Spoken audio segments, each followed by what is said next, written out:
Je, kwa nini rais wa Vietnam alikataa kupokea simu ya Rais William Ruto? Na je, kwa nini rais wa Vietnam Generali Lu Hong alipokea simu ya rais mstaafu Uhuru Kenyatta na kusikiliza dhidi ya kilio cha Wakenya kwa kuachiliwa kwake Margaret Nduta? Vietnam ni nchi inayojulikana kwa sheria kali unapopatikana na ulaguzi wa madawa ya kulevya. Hivyo basi, hukumu yake hukuwa kali.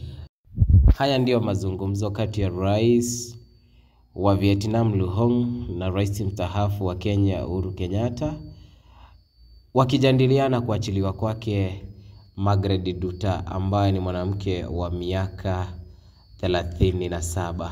Margaret Nduta akiri kwamba alikabidhiwa kitita cha pesa 150,000 akidaiwa kuwa atapelekwa kazi mule jijini Vietnam, lakini mambo yakazidi kuingia chumvi na kuharibika, mahali ambapo alijikuta kwenye mikono ya maafisa wa Vietnam.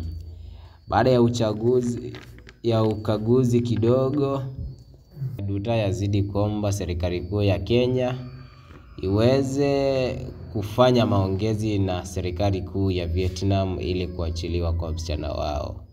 Na Wakenya wanazidi tu kuhimiza serikali na kuililia serikali waweze kukaa chini na kufanya mazungumzo na serikali ya Vietnam kupitia Foreign Affairs ili kuachiliwa kwa msichana huyo Margaret Nduta.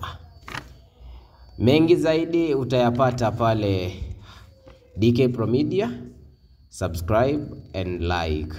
Tutakuwa tunakujuza mengi zaidi na kufuatilia kisa kuhusiana na Margaret